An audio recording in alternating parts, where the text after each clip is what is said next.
자, 오늘 코너는 놓친 영화, 개봉 당시 미처 못 보았으나 놓치면 후회하는 재밌는 영화를 추천하는 코너입니다. 네, 함께 해주시는 도시파 위키 예근님과 안녕하세요. 밀레니얼 세대들과 또래죠. 준하님 오셨습니다. 안녕하세요. 네, 반갑습니다. 네, 자 오늘 무슨 영화 얘기하나요? 오늘 우리 저희 미드 90이라는 영화 얘기할 겁니다. 미드 90, 미드 90, 나인티스, 미드 미드 나인티스. 90s, 90년대 중반이란 뜻이죠? 그쵸? 준하님 혹시 저희 이거 코너 준비하기 전에 이 영화 알고 계셨어요? 몰랐고요. 몰라서 보라고 하셔서 봐왔고요. 몰라서 우리가 뭐 강요하진 않았잖아요, 그죠? 이게 아니 그 맞죠. 근데 제가 약간 약한 부분이 인디 영화, 독립 영화 그리고 약간 좀 생활 밀착형 이야기들을 제가 잘 안 봐오긴 했었어요. 그래서 오히려 있나요? 생각하고 좋았다. 그러니까 제가 약간 보는 영화들을 돌이켜 보면 막 판타지, 공포, 호러, 약간 강력한 것들 제가 제 삶에서 안 일어날 것 같은 얘기들을 좋아하고 네. 그런 걸 많이 봤더라고요. 그래서 오히려 되게 좋았다. 그러니까 뭔가 되게 안 봤던 영화라서 저는 되게 신선했어요. 평소 영화 취향이 좀 그렇게 현실 도피적인가요? 자체는 좋았어요. 일단 저는 러닝타임 짧은 영화 되게 좋아하거든요. 90분 왔다 갔다 하는데 이 영화 85분쯤 되더라고요. 가지고. 근데 군더더기가 없었죠. 그러니까는. 맞아. 1시간 그쵸. 반밖에 안 됐었더라고요. 맞아요. 워낙 또 우리가 바쁜 사회에 살고 있으니까. 아니, 저 그 영화 보고 나서 이제 플레이리스트에 약간 그 LA 스트리트 바이브 90년대 느낌 나는 음악들이 차곡차곡 채워넣게 되더라고요. 왜 그렇죠. 추천하셨는지 알 것 같아요. 그 느낌. 약간 웨스트 코스트 힙합이 좀 들어가나요? 좀 약간 릴렉스하고 그런 것도 좀 있고, 그죠? 90년대. LA가 나른하고 좀 다들 이렇게 한량의 어떤 그런 느낌이 있잖아요. 실제 사는 분들은 어떨지 모르겠지만. 또 바다랑 가깝고 이래서 그런 바이브가 있죠, 진짜. LA에 살고 싶다. 네. 형님 원하는 그런 삶 아니에요. 살짝 방탕하고 방탕하죠. 아니 근데 좀 더 정확히 얘기하면 이런 삶을 원하진 않아요. 제가 원하는 건 돈도 많고 삶도 윤택한데 스케이트보드도 즐기는 그런 삶이에요. 네. 좋으시겠어. 자, 미드공은 사실 당시에는 나름 화제였어요. 인스타에서도 많이 보였었고 영화 자체가 좀 스타일리시하잖아요. 그때 예근님이 좀 추천해 주셨었는데 그때 어떤 기억이 나시나요? 스케이트보드를 좋아하시는 분들이 제 주변에 몇 없는데 있었어요. 근데 마침 스케이트보드가 주제인 영화였고 존 하이드 직접 각본과 연출을 맡았다는 점, 90년대 이야기, 그게 어떻게 보면은 좀 호기심 어렵고 이게 저는 국내에서 개봉할 줄 몰랐어요. 이런 영화가. 아트 상영관에서 좀 개봉을 했었죠. 그쵸. 미국도 마찬가지였고. 저는 기억나는 게 조나힐이 그 맛깔나는 재밌는 조연의 느낌이잖아요. 근데 이 사람이 직접 시나리오도 쓰고 제작도 하고 감독해서 만든 영화인데 진지한 건 당연하고 굉장히 예술적이고 그 내면 깊은 얘기였어가지고 그게 되게 멋있었어요. 그런 생각이 하나 들고 그 다음에 90년대가 이제는 빈티지에 다다랐잖아요. 손 뻗으면 닿을 줄 알았던 90년대인데 이제는 빈티지가 돼서 미드 90이라고 그러니까 되게 그 빈티지한 어떤 레트로한 느낌이 났었다. 힙해 보였어요. 그렇죠. 뭔가 지금 관점에서 굉장히 힙한 느낌. 색감도 그렇고 사람들이 입고 다니는 스타일도 그렇고. 일단 스타일이 힙합 바지에 그죠? 큰 밥스티에 뭐 이런 게 다시 올 줄 알았어. 근데 그렇지 않나요? 다시 돌더라고요. 결국은. 그렇죠. 90년대 아주 매력적이죠. 네, 예근님이 줄거리 소개부터 해주시죠. 미드 90은 1996년에 LA가 배경이에요. 사실 LA 배경이고 형하고 동생, 엄마 이렇게 셋이서 사는 가족이 있고 이제 동생 스티비가 주인공인데 맨날 형한테 두드려 맞고 어디 친구도 없고 놀러 갈 데도 없고 하다가 어느 날 거리에서 스케이트보드를 타는 무리들을 보고 조금 동경 같은 걸 하게 되고 그 무리들과 어울리면서 이제 스케이트보드를 배우게 되면서 성장하는 이야기라고 할 수 있을 것 같아요. 영화는. 그게 답니다. 단순한. 진짜 이게 다예요. 처음에 이제 타이틀롤 같은 게 올라오다 보니까 음악에 트렌트 레즈너가 보이더라고요. 전 깜짝 놀랐어요. 그래서 나인치 네일스죠. 네, 소셜 네트워크와 뭐 데이빗 핀처 영화들 많이 했던 그 사단이 만들었더라고요. 음악을. 그러니까 아카데미 음악 감독상 받지 않았어요? 음악상. 받았어요. 네, 네. 받았을 거예요. 그 트렌트 레즈너가 이런 작은 인디 영화 했다는 것도 그렇고 뭐 못할 이유는 없지만 그리고 아마 트렌트 레즈너의 전성기는 90년대니까 그런 것도 좀 어느 정도 있지 않아?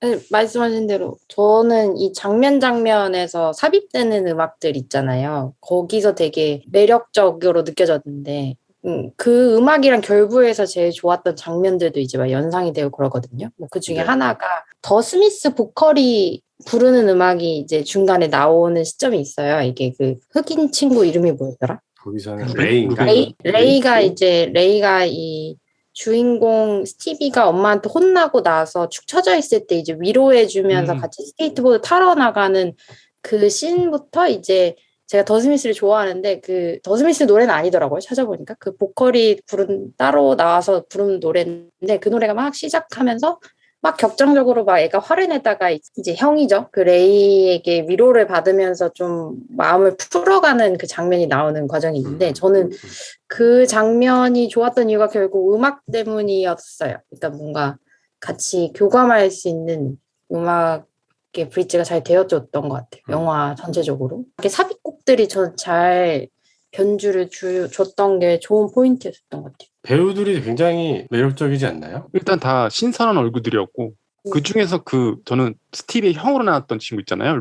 이안 역. 예, 루카스 헤치스라는 친구는 영화에서 좀 보긴 했고 아, 그 나머지 친구는 좀 배우들은 유명. 예, 그 친구는 레이디버드에도 나왔어요. 음, 그 레이디버드의 조나 힐 동생도 나오잖아요. 여자 동생. 아 몰랐어요. 그 좀 통통한 여자친구가 조나 힐 동생이에요. 근데 그 배우 빼고는 나머지는 정말 얼굴 처음 보는 친구들인데 진짜 왠지 연기 잘하는 느낌? 길거리에서 캐스팅했지만 연기 잘하는 느낌?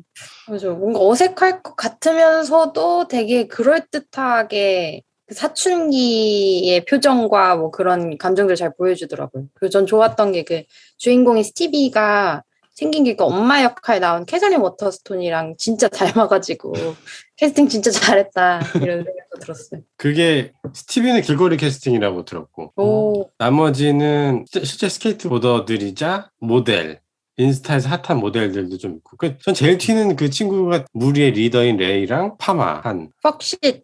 퍽쉿 그 이름이 그러니까 실제로 이름이 퍽쉿이에요, 그죠? 그게 자기 별명인 거잖아. 그러니까 예. 막 사는 애예요, 그냥 엉망진창 사는 애인데 저는 영화를 보면서 이제 그게 길거리 캐스팅이라는 거는 어느 정도 사전 지식은 알고 봤는데 영화가 너무 뭔가 리얼해가지고 나중에 좀 측은해지는 게 좀 있었어요. 그러니까 처음에는 스티비가 이 형들을 되게 동경해가지고 멋있게 비춰지고 막 너무 자유롭게 사는 이렇게 멋있는 아이들이지만 뒤로 갈수록 이제 얘네들도 막 외롭고 오갈 데도 없고 이런 거잖아요, 결국은. 그리고 어디 가서도 환영 못 받는 사실은 진상들이고. 그래서 자연스럽게 약간 동화된 게 있었는데 너무 이제 배우들이 매력적이라서 프로필 같은 거 인스타 같은 거 찾아봤더니 아주 대스타예요.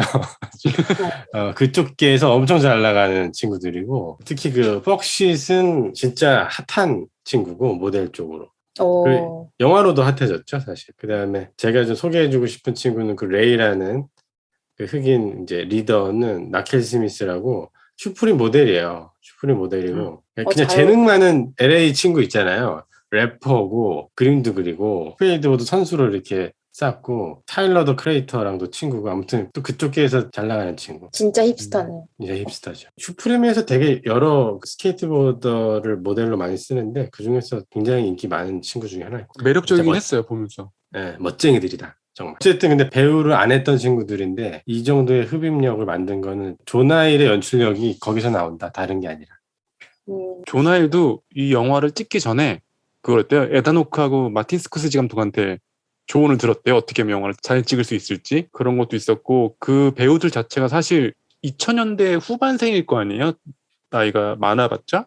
그렇죠. 그래가지고 영화 찍기 전에 1990년대 음악을 아이팟에 담아서 다 들어보라고 그때 감성 느끼라고 사전에 조금 그런 걸 해서 오히려 더 감정적으로 어울리게 연기를 하지 않았을까? 그때 그 느낌 받으면서. 조나님은 어느 배우가 특히 각인됐나요? 우선 제일 멋있는 캐릭터는 그때 레이 캐릭터고 그 레이랑 퍽쉿 이 두 명이 이제 조금 성인에 가까운 인물의 두 가지 방향을 보여주잖아요. 이제 한 명은 이제 성실히 사는 사람, 한 명은 이제 제대로 사는 사람. 네, 그렇죠. 그래서 뭐 그런 측면에서 레이가 멋있었고, 그리고 하나 그냥 눈에 띄었던 거는 그 별명이 4학년인 백인 친구도 있잖아요.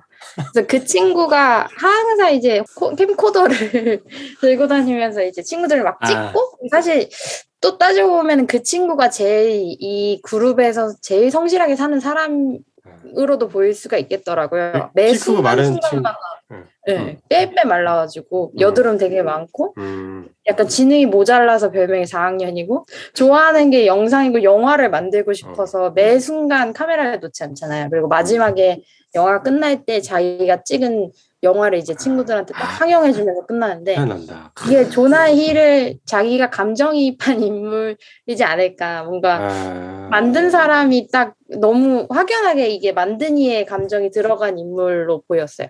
그래서 이 친구도 애정이 갔고. 잠깐 부연 설명을 좀 해드리죠. 이게 스케이트보드 씬은 영상을 남기는 게 되게 중요하거든요. 그래서 넘어지고 자빠지고 100번 연습하다가 결국은 그 영상에서 성공하는 모습, 최고의 모습을 담기 위해서 그 연습하는 거거든요. 그래서 그게 만들어지면 그 비디오 탭을 친구들한테 뿌리면은 돌려보면서 영감 받고 우리도 저런 거 만들자 이런 식으로. 그러니까 어떻게 보면은 래퍼의 믹스테이프 같은 거예요. 이 스케이트보드. 스케이트보드도 여기 영화에서도 나오지만 이제 그 무리들이 또 있고 다 모여서 또 막 한바탕 노는 그런 파크도 있잖아요. 여기서 어떤 친구는 재능이 다 다르니까 거의 프로에 가깝게 이제 올라가는 최고의 스케이트보더들이 있고 하다가 이제 잘 안 돼가지고 근데 놀고는 싶고 해서 맨날 그 주변에 앉아서 수다만 떠는 그런 친구들이 있고 그 필러머라 그래요. 스케이트보드를 찍어주는 친구. 보통은 이제 스케이트보드 타다가 크게 다치거나 그래서 저는 스케이트보드를 빡세게 못하게 됐거나 또는 진짜 영상을 좋아하는 친구들이 이제 무리해서 필러머가 돼요. 여기서도 저는 그 마지막 장면이 조나일이 진짜 옛날에 스케이트보드 그러니까 그 씬을 되게 좋아했구나. 그렇게 마무리를 지었다는 게 이 친구들을 응원한 거거든요. 너희들이 이렇게 탔어. 너희들이 이렇게 빛나게 한 시대를 살았어. 라고 기록해 줄게. 뭐 이런 거거든요. 그래서 그런 게 너무 좋았다. 기억나는 장면 있나요? 좋아하는 장면? 저는 스티비가 처음으로 보드를 가지고 와서 집 앞에서 연습하는 장면이 있거든요. 저도 그때 항상 영화 볼 때 샤잠을 옆에 틀고 봐요. 좋은 음악 나오면은 바로 무슨 노래인지 궁금해서. 그때 아마 픽시스 노래가 나오면서 이제 스티비가 스케이트보드를 타기 시작하는 장면이에요. 그리고 그 장면이 굉장히 인상적이었어요. 저는 음악하고 너무 잘 어울려서. 음악이 되게 진짜 잘 썼어. 누나님은요? 좋아하는 장면? 좀 진짜 쿨하고 멋있다라고 느낀 게 그 법원 앞에서 사람들이 모여가지고 그렇게 스케이트보드를 타고 이제 또 경찰이 오면 도망가고 또 경찰 없으면 또 법원 앞에서 하는 그게 진짜 미국이니까 가능하구나. 그러니까 그 법원이면 엄청 경비도 삼엄하고 그렇죠. 엄격한 느낌의 그 공간에 계속 이제 그 사람들이 몰려들어서 자유롭게 막 스케이트보드 타고 놀고 술 먹고 뭐 담배 피고 이러는 거잖아요. 이게 뭐 그게 무조건 뭐 좋다는 건 아니지만 좀 미국이니까 저게 되네에 대한 좀 쿨함은 느껴졌어요. 간지난다. 이런 느낌. 그 자리가 스케이트보드 타기 진짜 좋은 자리인 거예요. 뭐 이런 이렇게 난간이나 계단, 그다음에 대리석 이런 것들이 이렇게 스케이트보더들한테는 놀이터처럼 갖춰진 공간이 많지 않은데 얘네들이 그걸 이제 개발해서 찾아가면 거기로 스케이트보더들이 몰리고 경비원들은 올 때마다 쫓아내고 막 못하게 막 이렇게 막 장치하고 막 이러는데 해외 스케이터들이 한국 오면 되게 좋아하는 게 한국에서 그런 데에서 막 타도 경비원들이 안 쫓아낸대요. 그래서 당황하시겠죠, 경비원분들이. 그렇죠. 뭐지? 쟤네들을 내가 쫓아내야 되나? 저는 형하고의 그 관계가 그 형이 나이 차이가 좀 있잖아요. 스티비라는 애는 뭐 우리나라로 치면 초등학생 정도 돼 보이나? 12살? 정도 된 그죠? 것 같던데? 엄청 조그만 아이인데 형은 한 고등학생 돼 보여요. 맨날 두드려 패고 동생은 또 안 지죠. 막 바락바락 하는데 어느 날 길에서 그러니까 자기가 이제 지금 이제 친해진 그 스케이트보더들하고 그 중에서 그 뻑시트하고 형이 길에서 서로 부딪혀요. 근데 뻑시트는 약간 또라이잖아요. 그래서 둘이 약간 시비가 붙는데 뻑시시 스티비의 형을 막 되게 그러니까 제압해요. 세우죠 막. 근데 그거를 사실 하필이면 스티비가 어제 보고 있었어. 그러면서 맨날 나 패던 지가 세상에서 제일 센 척하던 저놈도 그거 봐 내 친구들한테 맞네 약간 이런 느낌이었겠는데 또 한편으로는 그거를 통쾌하게 바라보지 않는 그 표정이 좀 있었고 그냥 그 장면뿐만 아니라 그 다음부터 이제 이 친구와 형의 관계, 그 다음에 형도 아무튼 뭐 자세히는 안 나오지만은 마음에 답답함이 있잖아요. 이 친구도 지금 청소년인데 그 관계가 되게 맞아. 뭔가 짠했어요. 또 전반적으로 보면 저도 봤을 때 중추가 되는 게 이제 형과 이제 이 동생의 관계인 것 같더라고요. 영화 시작할 때는 막 맞는 장면이 나오다가 이제 이 스티비가 그 사고를 당하고 나서 그 약간 그 형이 습관적으로 마시는 게 오렌지 주스인데 약간 술을 대신해서 치기 어린 약간 마초적인 남성을 꿈꾸지만 아직 그렇게 되지 않은 이 청소년을 표현한 것 같았는데 이게 오렌지 주스를 막 마시다가 이제 마지막에 스티비가 병상에 누워있을 때 이제 오렌지 주스 하나 까서 주잖아요. 이제 관계가 이제 회복되는 그런 흐름으로 가서 저도 이게 사실 스티비도 형이 잘 놀아줬으면은 그렇게 친구들을 찾아 떠나지 않았을 거거든요. 그러니까 이게 결국은 이제 가족에 대한 얘기고 이 친구들도 가족이 되는 얘기고 이렇게 관계가 다시 회복되는 방향으로 이야기가 완결돼서 좋았습니다. 그 듣고 보니 아버지의 부재 맨날 뭐 성장 영화에서 지겹게 나오는 얘기지만 아버지의 부재를 이제 거리의 사람들이 그걸 채워주면서 성장 낭만적이네. 이건데 이제 거기에 어떻게 보면은 아버지 역할을 할 법한 형이 있는데 단순히 어쨌든 그렇게 클리셰적으로 다루지 않아요. 저는 그 스티비가 먼저 어른이 된 것 같은 거에 대해서 형이 좀 질투를 했던 것 같긴 해요. 그러니까 본인이 몸도 어른이고 다 큰 것 같은데 그러니까 동생이 더 사회에 대해서 경험하고 어른이 된 것 같은 질투가 있었고 실적으로 스티비한테 아버지 같은 역할을 한 것도 레이에 같고 밖에서 뭔가 성장하는 걸 형은 보면서 질투를 했던 것 같고 그래도 마지막에 주스 나눠줄 때 보면은 정말 사랑하는 사람 가족이라는 게 거기서는 좀 보여진 것 같고 되게 복잡한 것 같아요. 여기 다 복잡한 관계들인데 그게 되게 좋았거든요. 보면서 형 이안이 그래서 밥 먹을 때 계속 빌 클린턴 가면 쓰고 있잖아요. 그 머리가 하얗게 센 빌 클린턴 가면을 쓰고 밥을 먹고 그리고 그걸 쓰고 한 장면에서 TV를 막 패요. 그 침대에 누워있는 그러니까 그걸 보면서 진짜 이 형이라는 존재도 그러니까 부재한 아버지의 이 상황에서 자기도 어떻게 해야 될지 모르겠고 자기도 이제 기대고 싶은 사람이 있는데 그냥 그 삶에 없는 거를 그 가면에 담아서 표현한 것이 아닐까. 가면 보고 폭풍 속으로 생각나가지고 계속 맞아요. 연결 지점이 그러니까 둘 다 애네. 둘 다 애고 형도 아빠가 필요했는데 동생은 또 자기가 좀 챙겨야 되겠는데 할 줄은 모르겠고 그래서 패면 말을 들을 것 같으니까 그게 자기 나름의 교육이 아니었나. 근데 사실은 둘 다 그냥 애였다. 그리고 심지어 엄마도 조금 어른스러운 엄마는 아닌 기억이 나는데 어렸을 때 아이를 가진 걸로 나오더라고요. 한 17, 18살 때. 맞아요. 전체적으로 다 어떻게 보면은 약간 방황의 시기를 겪은 그 나이에 그런 사람들을 보는 거라서 보는 내내 뭐 되게 힙하고 음악도 좋고 그러는데 좀 뭔가 스산한 그런 게 있죠. 좀 그런 느낌이. 근데 그래서 더 그 레이가 더 멋있는 것 같아요. 혼자 중심을 잡고 있고 이제 결과적으로 스티비한테 이제 또 한마디 딱 해줄 때는 또 멋있죠. 레이도 동생을 잃었잖아요. 사실 그 중에서 동생을 사고로 잃고 나서 힘듦을 스케이트보드로 극복해 나가서 성장한 친구인데 이제 그거에 대해서 스티비한테 얘기를 해주면서 스티비도 어느 정도 조금씩 이해를 하고 성장을 해가는 거. 레이는 사실 스티비 같은 과정을 겪었을 것 같긴 해요. 어렸을 때 동생을 잃고 나서 애가 어른이 된 거다 보니까 사실 그래서 영화 전체적으로 저도 이제 봤을 때는 스케이트보드를 왜 주제로 삼았는지는 모르겠지만 스케이트보드는 어쨌든 계속 넘어졌다 일어났다 넘어졌다 일어났다 하는 거다 보니까 그런 것들을 조금 더 잘 설명할 수 있어서 다양한 해석이 넘쳐나네요 오늘. 좋은 작품이란 뜻이죠. 재미지수 어떤가요? 재미지수 준하님. 8점?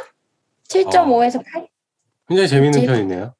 재밌고 네 뭔가 근데 아쉬운 부분이 저는 개인적으로 있긴 했는데 영화가 짧다 보니까 아무래도 소년의 관점에서밖에 인물들이 해석이 되지 않아서 사실 저는 여성 인물들이 그려지는 게 조금 불편한 부분들이 있었거든요. 왜냐하면 그렇죠. 이들에게는 서사가 없었어요. 그러니까 어머니에 대한 서사도 짧게 그냥 형이 너 태어나기 전에 우리 엄마 진짜 막 날아갔어 이 정도의 대사가 나오고 특히 저는 그 또래 여성들이 나오는 장면이 굉장히 불편하게 느껴지긴 했어요. 그래서 이 부분만 더 채워줬으면 나는 9점을 줄 수 있었는데 아쉽게도 1.2점 정도는 깎아야겠다. 뭐 이런 생각이 들었죠. 그러네. 그 여성을 바라보는 시선도 완전 애 같네요, 너무. 그러니까 그게 너무 성숙하지 치기 어린, 못한. 맞아요. 청소년 시기에 사춘기 겪는 남자애가 보는 그 시선이 그대로 담겨 있고, 이제 거기서 한 단계 더 뭐 깊이 담겨 있진 않죠. 근데 뭐 꼭 그럴 필요는 없었다고는 생각은 드는데, 1시간 반짜리 영화에. 네. 그러네. 예근님은요? 순전히 재미를 보면 한 7점?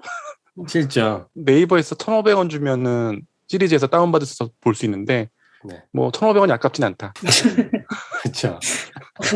1,500원도 아까운 영화는 좀 심각한 거 아닌가요? 그럼, 네. 근데 굳이 찾아서 봐도 된다. 볼만한 영화다. 맞아. 넷플릭스에 맞아요. 없다고 그냥 안 보고 넘어갈 영화는 아니다. 진짜 매력이 있어요. 매력 있는 영화입니다. 어떤 분한테 추천해주고 싶나요? 예근님부터? 저는 지금 중학교 다니는 친구들. 이거 청소년 관람가 맞나요? 불가 아닌가요? 뭐, 욕설이 난무하는데. 비슷한 고민을 할 것 같아요. 비슷한 결의 고민을 하지 않을까? 꼭 가족이 아니더라도 저런 이제 조금 혼란스러운 시기를 겪는 친구도 있을 것 같아서 고등학생? 중고등학생들이 봐라. 19금이었으면 안 되고. 네. 준하님은요? 저는 오히려 그 90년대 향수를 갖고 있는 직장인들, 뭔가 그때 그 시절을 그리워하는 사람들이 보면 제일 뭔가 감명 깊어할 것 같아요. 좋아할 것 같고. 음악을 사실 그 음악이 나오는 장면들, 그 음악을 좀 아는 사람들, 그 느낌을 잘 이해할 수 있는 사람들이 더 즐길 수 있는 영화인 것 같기도 해서. 호경님은 어떤 분들한테 추천하고 싶으세요? 보드샵, 우리 그 보드샵 주인들 아직 안 보셨으면 보신다면 마케팅에 되게 도움이 많이 돼요. 아마 그 스케이트보드 씬이 좀 우리나라가 좀 약한데 스케이트보드 씬을 좀 이렇게 활성화시킬 어떤 힌트들이 많이 들어있지 않나. 그래서 스케이트보드 샵 주인분들께서 보시고 이렇게 매장에서 홍보도 하시면 되게 쓸데없는 추천이네요.